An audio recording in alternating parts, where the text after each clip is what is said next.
Hello पढ़ंतुओं, आपका पढ़ंतु classes में बहुत बहुत स्वागत है। आज हम लोग CGACF की जो एग्जाम हुई है उसके प्रश्न पत्र 2 के सॉल्यूशन को लेकर आए हैं। एक एक करके हम सॉल्यूशन को देख रहे हैं और ये एक फर्स्ट इंफॉर्मेशन है। आंसर की आने के बाद हम फिर से चर्चा करेंगे कि अगर उसमें कुछ अलग हो तो हो सकता है। ठीक है, आप सब CGPSC का तैयारी करें अगला एग्जाम के लिए। फिलहाल हम केवल इंफॉर्मेशन के लिए दे रहे हैं, आप उसको आंसर देख के फिर कुछ ध्यान से हटा दीजिए।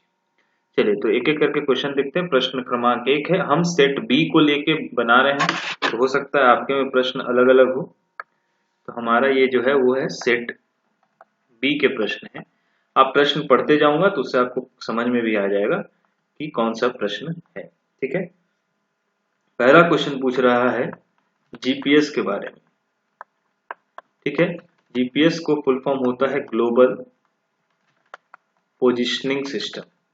ठीक है, इसमें ये पूछा नहीं है, इसने पूछा कि है क्या। याद रखिएगा ये लगभग स्पेस में ही मौजूद है।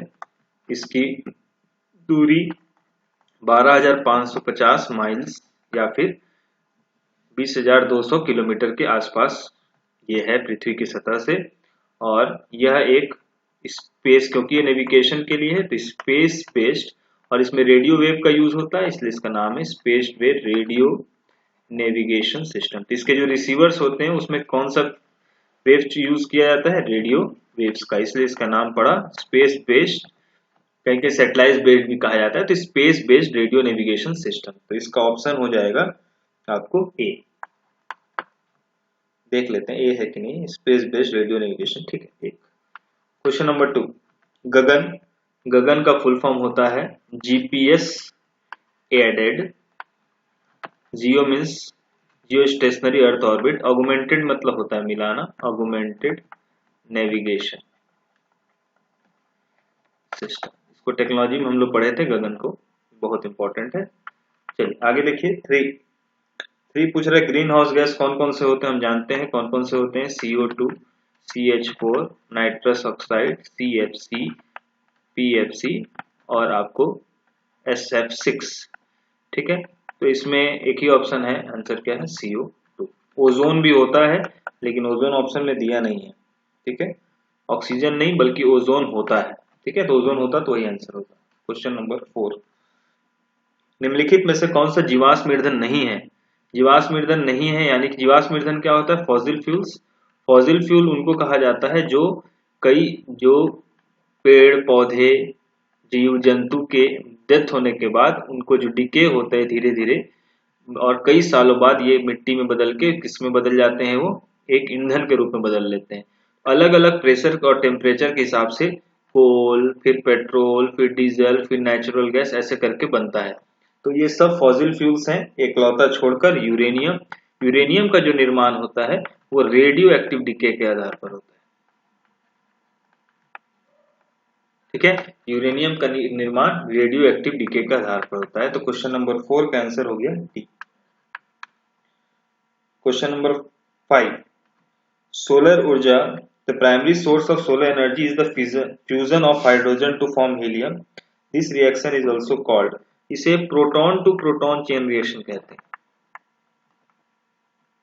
प्रोटॉन टू प्रोटॉन का मतलब होता है कि यह प्रोटॉन से ही बनता है, दोनों के न्यूक्लियाई जो टकराते हैं उसके द्वारा ही इसका निर्माण होता है, दोनों के प्रोटॉन ही मिलते हैं। ठीक है, तो ये proton to proton chain reaction ही होता है। क्वेश्चन नंबर 6, चाहे फ्यूजन हो चाहे फिजन हो। आगे देखिए question number 6, in vacuum the speed of light depends upon. Vacuum में स्पीड ऑफ लाइट जो डिपेंड करता है ना कि फ्रीक्वेंसी ना तो वेवलेंथ। ठीक है, इन दोनों पर निर्भर नहीं करता है। एम्पलीट्यूड की यहाँ बात ही नहीं है। आंसर नन ऑफ दीज होगा क्योंकि ये जो डिपेंड करता है वो रिफ्रैक्टिव इंडेक्स पर डिपेंड करता है। ठीक है, इसका आंसर हो जाएगा रिफ्रैक्टिव इंडेक्स। क्वेश्चन नंबर 7 देखते हैं।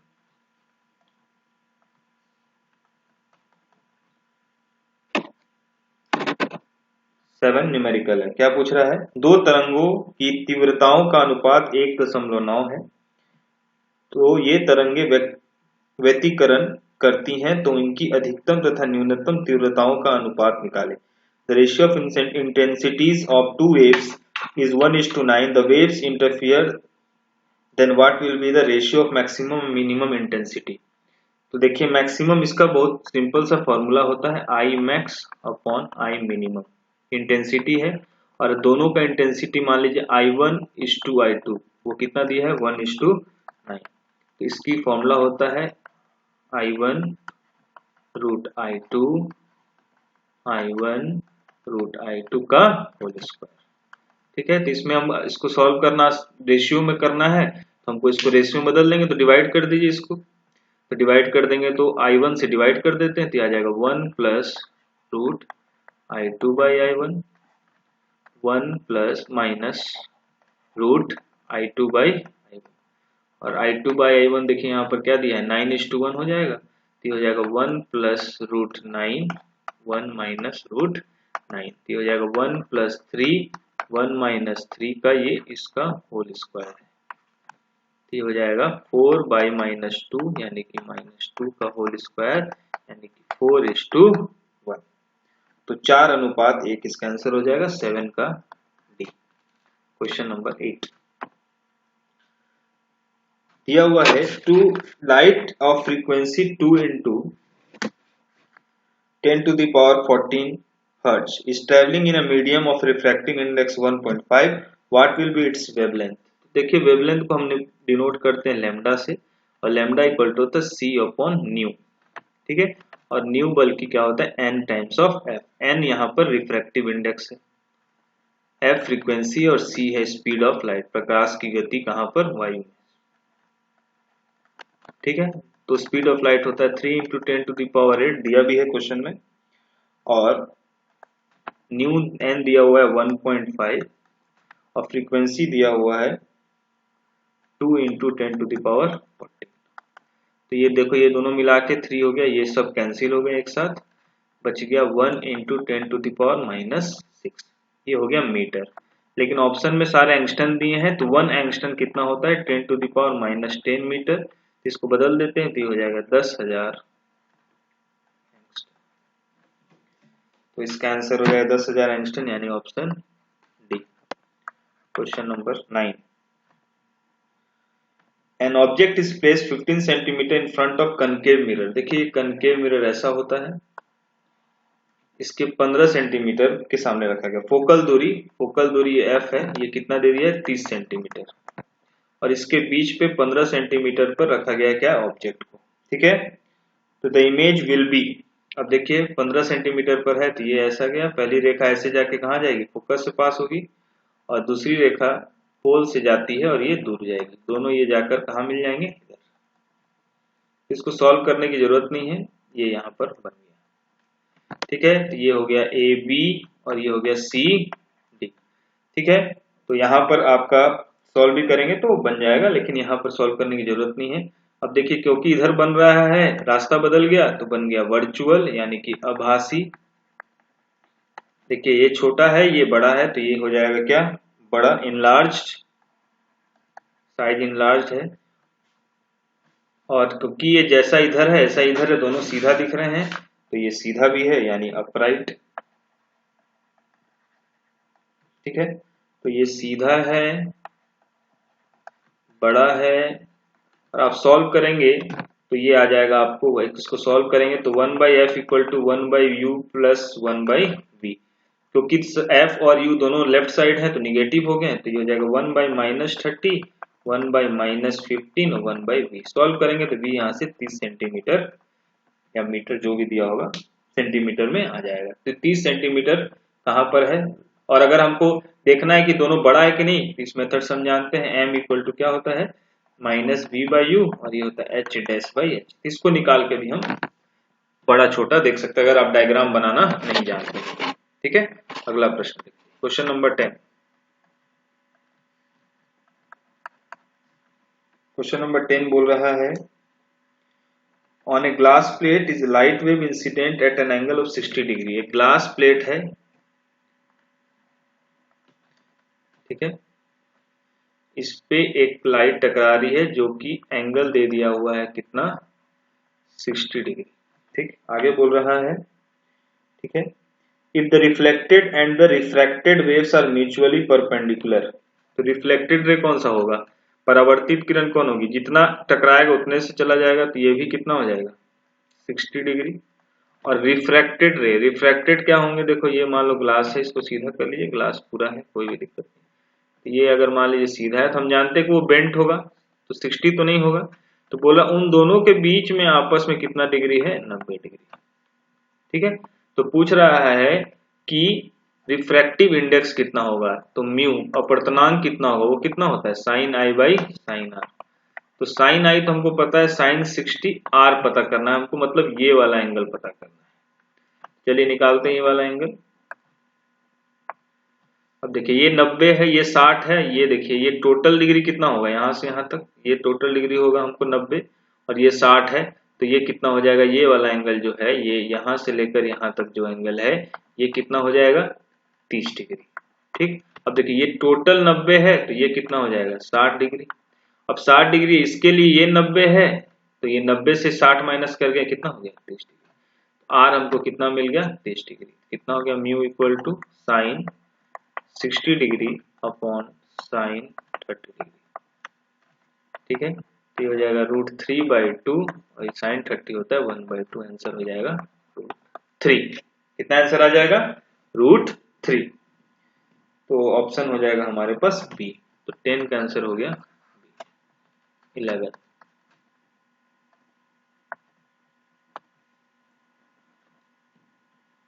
There is a long and short sightedness in the eye of a man, then he should use। देखिए चश्मा में, ये चश्मा है मान लीजिए, तो सामने देखने के लिए यहाँ वाला होता है, यानी अगर सामने का आपको दिक्कत है, और दूर के लिए यहाँ होता है क्योंकि हम सीधा देखते हैं, और नीचे पढ़ने के लिए यूज करते हैं, और किस चीज के लिए यूज करते हैं, तो हमको झुक के देखते हैं, तो सामने के लिए हो गया, दूर के लिए हो गया। तो सामने के लिए देखिए यहाँ उल्टा होता है, निकट दृष्टि दोष मतलब दूर का नहीं दिखेगा, और दूर दृष्टि दोष यानी कि पास का नहीं दिखेगा। तो ये क्लियर है यहाँ पर कि यहाँ पर नीचे हम लोग यूज करेंगे कन्वेक्स, पास की चीज को देखने के लिए, और यहाँ पर यूज करेंगे कनकेव, कोई चीज को बड़ा करके देखने के लिए। ठीक है, तो ये कनकेव और कन्वेक्स। Question number 12।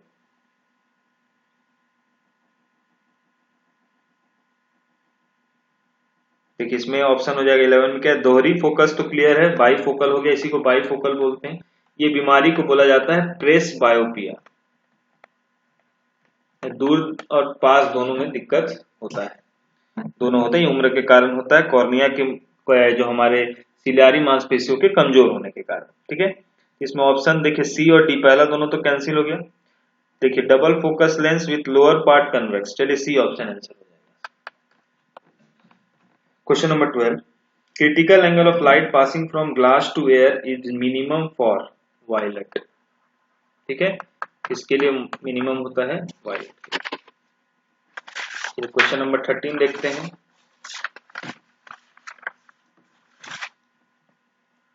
13 बोल रहा है आंख में दीर्घ दृष्टि दोष वाले व्यक्ति को चश्मे, देखिए सेम क्वेश्चन अभी देखे हैं, दूर दीर्घ दृष्टि मतलब फार साइटेडनेस, मतलब सामने का नहीं दिखेगा, उसके लिए हम लोग क्या यूज करते हैं कॉन्वेक्स। 14 बोल रहा है specific resistance of wire depends upon, specific resistance मतलब होता है, हम पढ़े हैं रेजिस्टेंस का formula R equal to rho L by A, यह कांस्टेंट होता है इस फॉर्मूला में, लेकिन अलग अलग मटेरियल का अलग अलग होता है, अलग अलग मटेरियल का अलग अलग होगा जिसमें होगा। ठीक है, जैसे मान लीजिए चांदी का है तो अलग होगा, एल्युमिनियम का होगा अलग होगा, सबकी अलग अलग प्रतिरोधक क्षमता होती है, तो ये यही बताता है। ठीक है, तो इसका मतलब ये केवल किस पे निर्भर करेगा, मटेरियल पे, पदार्थ। ठीक है, अलग अलग पदार्थ का ये कांस्टेंट होगा। ठीक है, आंसर हो जाएगा इसका मटेरियल। यहाँ इसकी बात कर रहा है, रेजिस्टेंस की बात नहीं करके स्पेसिफिक रेजिस्टेंस की बात कर रहा है। ठीक है, रेजिस्टेंस की बात करता तो लेंथ पे भी निर्भर करता है, एरिया पे भी निर्भर करता है, टेम्परेचर पे भी करता है। ठीक है, अलग अलग करता है। आगे देखिए, एक आदर्श वोल्ट मीटर का प्रतिरोध होता है, आदर्श यानी आइडियल वोल्ट मीटर का होता है आपको इंफिनिटी रेजिस्टेंस होता है। ठीक है, इंफिनिटी रेजिस्टेंस होता है। 15 का आंसर हो जाएगा इंफिनिटी। अगला क्वेश्चन देखिए 16,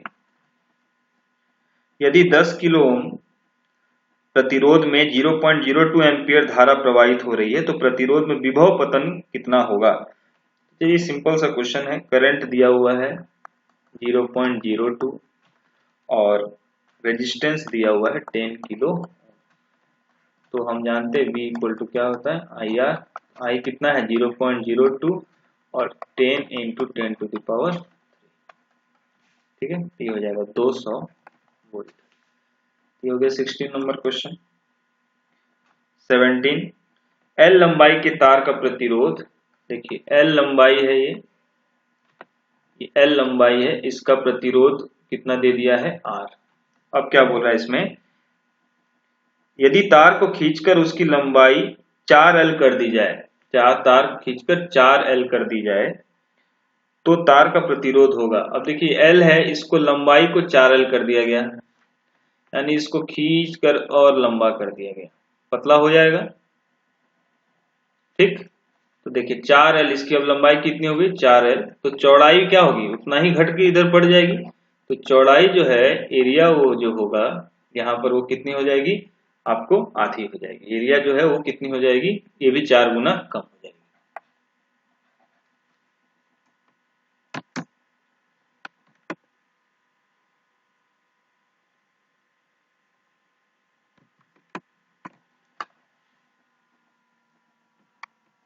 ठीक है, तो यहाँ पर फॉर्मूला होता है कि R जो होता है, एक मिनट, R जो होता है प्रोपोर्शनल होता है L बाई, ठीक है। तो R में L की जगह पर क्या आ जाएगा 4L, और एरिया की जगह में क्या हो जाएगा A बाई 4। तो ये 4 ऊपर चला गया, तो R proportional to 16 times of L by A। और ये L बाई A क्या था, पुराना R, ये नया R हो गया, ये नया R हो गया। तो नया R क्या हो जाएगा, नया R हो जाएगा हमारा 16 गुना पुराना R। तो आंसर कितना हो जाएगा 16 गुना, ऑप्शन हो जाएगा 17 का ए।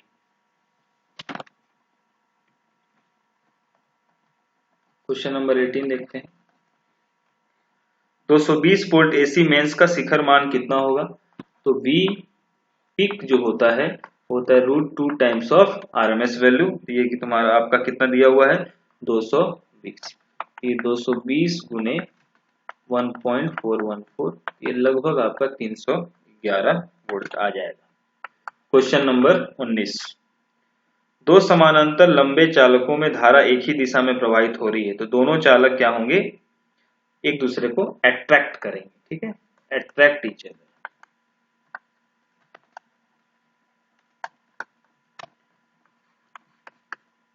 अट्रैक्ट ईच अदर, ये बी ऑप्शन। क्वेश्चन नंबर 20, देखिए एक रेजिस्टेंस का एक दिया हुआ है सर्किट, और हमको कुल रेजिस्टेंस निकालना है। तो इस तरह के क्वेश्चन हमने किया हुआ है, बहुत इजी है, ये व्हीटस्ट्रॉम ब्रिज है। जब भी इस तरह का क्वेश्चन आए तो इसमें से कोई करंट पास नहीं करता है, तो नहीं का पास करेगा तो ये दोनों सीरीज में आ जाएंगे, तो ये इक्वेशन ऐसा बन जाएगा। देखिए ये मान लीजिए ए है, ये बी है, ये सी है और ये डी है। तो हो गया ए, ये इसके सीरीज में हो गया बी, और ये हो गया सी, और ये हो गया डी, ठीक है। तब यहाँ पर आपको देख लीजिए, तो ये दोनों सीरीज में है, तो ये भी 5 दिया है, ये भी 5 दिया है, ये भी 5 दिया, 5 सीरीज में है, यानी कि ये कैसा हो जाएगा, दोनों ऐड हो जाएंगे, ऐड होके हो जाएगा 10, और ये हो गया 10। अब दोनों आपस में किसमें है, समानांतर। क्यों समानांतर, क्योंकि धारा बट रही है। तो समानांतर को हम कैसे जोड़ते हैं, 1/10 बटे 1/10, ऐसे लिखे चाहे फिर ऐसे लिखे, 10 गुने 10 बटे 10 बटे 10, कितना हो जाएगा 100/20, यानी कि 5 ओम, ठीक। तो 5 ओम इसका आंसर हो जाएगा ऑप्शन ए। 20 का ऑप्शन कितना हो गया ए। 21 में क्या पूछ रहा है, निम्न में से एक्सरे किरणों का गुण नहीं होता है, नहीं है। तो देखिए एक्सरेज आर इलेक्ट्रोमैग्नेटिक रेज होते हैं, बिल्कुल एक्सरे इलेक्ट्रोमैग्नेटिक रेज होता है। फिर पूछ रहा है in free space they travel in straight line, बिल्कुल एक्सरे बिना फ्री स्पेस यानी कि वहां पर खाली स्थान पर वो सीधी रेखा में गमन करेगा, क्योंकि वो इलेक्ट्रोमैग्नेटिक रेज है, जैसा लाइट है। They are capable of ionising gases, बिल्कुल ये हाई टेम्परेचर पर आयोनाइजेशन गैस के लिए होता है। Their frequency is lower than the frequency of visible light. याद रखिएगा जनरली वेवलेंथ जो होता है, इसको वेवलेंथ से ही समझते हैं।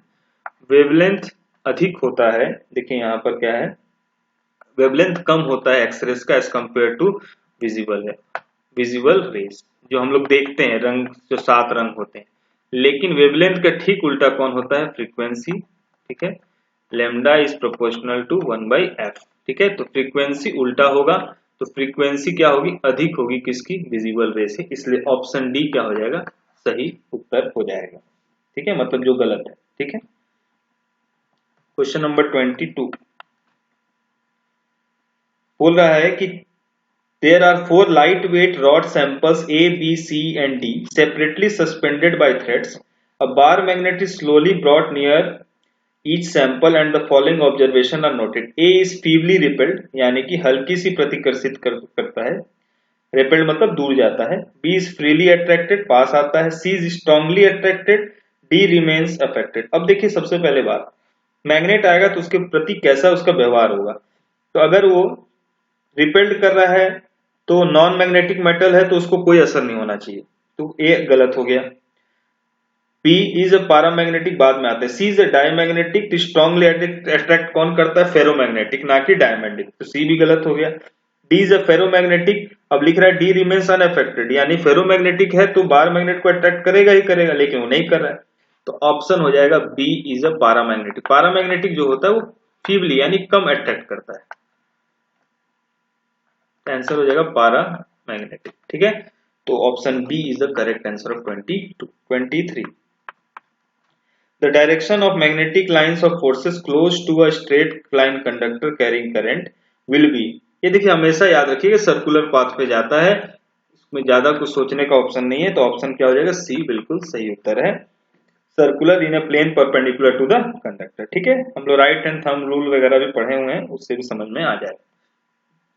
24 which of the following is and are properties and properties, देखिए क्वेश्चन कैसे पूछा है, which of the following is and are the properties and properties of magnetic lines of forces. तो मैग्नेटिक लाइंस ऑफ फोर्सेस जो होते हैं हम लोग पढ़े, ये मैग्नेटिक लाइंस फोर्सेस इस तरह से बनते हैं, ये मैग्नेटिक लाइंस ऑफ फोर्स। ठीक है, तो इसमें है they are always close loop, बिल्कुल सही है। दूसरा भी ऑप्शन है, ये आपस में कभी एक दूसरे को टकराते नहीं, जैसा आप देख रहे हैं कितना भी दूर जाएंगे आपस में टकरा, अंदर में भी ये टकराते नहीं है। ठीक है, ये पढ़े हैं हम लोग, तो आपस में इंटरसेक्ट नहीं करते। दो सही हो गया, तो देखिए अब तीसरा पढ़ने की भी जरूरत नहीं, option all of the above भी करेक्ट होगा ना। ठीक है, तो तीसरा अगर नहीं भी याद है आपको तब भी हो जाएगा, लेकिन वो भी सही है, तो ये आंसर हो जाएगा D. Question number 25 iron cobalt nickel किस प्रकार के चुंबकीय पदार्थ हैं, वो हाईली अट्रैक्टिव होते हैं, तो ये आंसर हो जाएगा आपको फेरोमैग्नेटिक। ठीक है, इनसे हम लोग इलेक्ट्रोमैग्नेटिक बनाते हैं, आयरन कोबाल्ट निकल एक ही ग्रुप के एलिमेंट है तीनों। ठीक है, 26 निम्नलिखित में से किसमें रासायनिक ऊर्जा को विद्युत ऊर्जा में बदला जाता है। देखिए विद्युत मोटर, इलेक्ट्रिक मोटर जो होता है उसमें हम क्या करते हैं, इलेक्ट्रिकल एनर्जी किसमें बदल जाता है, मैकेनिकल में। जनरेटर में हम पेट्रोल डीजल या उसको घुमाते हैं तो मैकेनिकल किसमें बदल जाता है, इलेक्ट्रिकल में। सोलर में याद रखिएगा, सोलर जो सेल होता है उसमें लाइट एनर्जी कन्वर्ट होता है इलेक्ट्रिकल में। बचा एक ड्राई सेल जिसमें केमिकल लोचा होता है, तो यानी कि यहाँ पर केमिकल एनर्जी किसमें बदल जाएगा, इलेक्ट्रिकल। तो ऑप्शन डी ही सही है, ड्राई सेल, 26 का D. 27 the function of moderator पढ़े हैं हम लोग, न्यूक्लियर रिएक्टर में मंदक यानी मॉडरेटर क्या करता है, हमको न्यूट्रॉन के बमबारी करते हैं, ये न्यूट्रॉन जाकर किसको टकराता है, यूरेनियम को, और उसके बाद हमारा चेन रिएक्शन चालू होता है। तो न्यूट्रॉन की ही तो स्पीड को कंट्रोल करेंगे ना, इसकी स्पीड को कंट्रोल करते हैं ताकि ये इसको डिस्टर्ब करे और ये जाकर आपस में फिर टूटे, इसमें दो दो न्यूक्लियाई में, ये दो न्यूक्लियाई, तो ये हो गया हमारे पास न्यूट्रॉन। तो इसकी स्पीड को कम करने के लिए असली में तो यूज करते हैं D2O को ही, ठीक है, लेकिन बुक्स वगैरह में ग्रेफाइट बोला जाता है। तो आंसर तो इसका जो पूछा है वो बताते हैं, इसका आंसर पूछा है कि किस लिए लगाते हैं, तो मंदक का काम होता है स्पीड ऑफ न्यूट्रॉन को कम करना। तो 27 का हो जाएगा A, decrease the speed of neutrons. ठीक है, क्वेश्चन नंबर 28, ये यहां तक केमिस्ट्री हो गया। 27 तक, 28 से केमिस्ट्री चालू हो गया है। ठीक है, केमिस्ट्री के वीडियोस नेक्स्ट पार्ट में हम लोग देखेंगे, जो डला हुआ है वीडियो देखिए। केमिस्ट्री का अब पूछ रहा है nth कोटि की अभिक्रिया के लिए वेग स्थिरांक कितना है। रेट ऑफ रिएक्शन यूनिट पूछ रहा है, रेट कांस्टेंट का nth ऑर्डर। nth ऑर्डर का हमको यूनिट पता है, मोल पर litre to the power 1 minus n second inverse. ठीक है, तो इसका क्या हो जाएगा, mole 1 minus n litre minus 1 है तो क्या हो जाएगा n माइनस 1 सेकेंड। ठीक है, तो इसका ऑप्शन हो जाएगा सी 29। निम्नलिखित में से कौन सी स्पेसीज उभयधर्मी प्रकृति की है। Which one of the following species amphoteric in nature which react with acid and base both. Answer हो जाएगा HSO4 माइनस सी 30। सल्फ्यूरिक अम्ल के 0.05 मोलर विलयन के पीएच का मान होगा। देखिए पीएच का मान आपको निकालना है और आपको ये तभी बनेगा जब आप इसका प्रैक्टिस किए होंगे, क्योंकि ये न्यूमेरिकल है और ये बहुत इजी न्यूमेरिकल ही है, बस आपको थोड़ा सा रिएक्शन याद होना चाहिए। देखिए रिएक्शन क्या होता है, H2SO4 जब इसमें हम इसको डाइल्यूट करते हैं, पानी मिलाते हैं, तो इस तरह से टूटता है H3O प्लस जो कि एसिड है और SO4 2 माइनस जो बेस है। ठीक है, अब देखिए यहाँ पर हमारा एसिड ये बना तो पीएच इसी का निकलेगा, तो 1 मोल H2SO4 दिए और कितना पहुंचा, 2 मोल H3O प्लस बनाया। ठीक है, तो 1 मोल में 2 पहुंचा तो 0.05 मोल है यहाँ पर। ठीक है, कितना दिया हुआ है 0.05 मोल का बात है तो 2 गुना हो जाएगा, तो 2 इंटू 0.05 ये हमारे पास H3O प्लस आ गया 0.01। ये 2 जीरो दिया हुआ है, सॉरी हाँ ये 2 जीरो है, 0.01। अब इसका निकालना था, हमको पता है पीएच का फॉर्मूला माइनस लॉग बेस 10 और पीएच कितना होता है H3O प्लस, यही एसिड हम एसिड का ही निकालते हैं H प्लस आयन का, तो हो जाएगा माइनस लॉग बेस 10 0.01 तो हो जाएगा minus log 10 to the power minus 2, answer हो गया 2। तो 30 का आंसर क्या हो जाएगा 2, ऑप्शन है ये डी। ठीक है, नेक्स्ट जो वीडियो है जो केमिस्ट्री का सेक्शन है हम लोग इसके बाद वाले कुछ वीडियो में हम डालेंगे। ठीक है, तब तक के लिए धन्यवाद।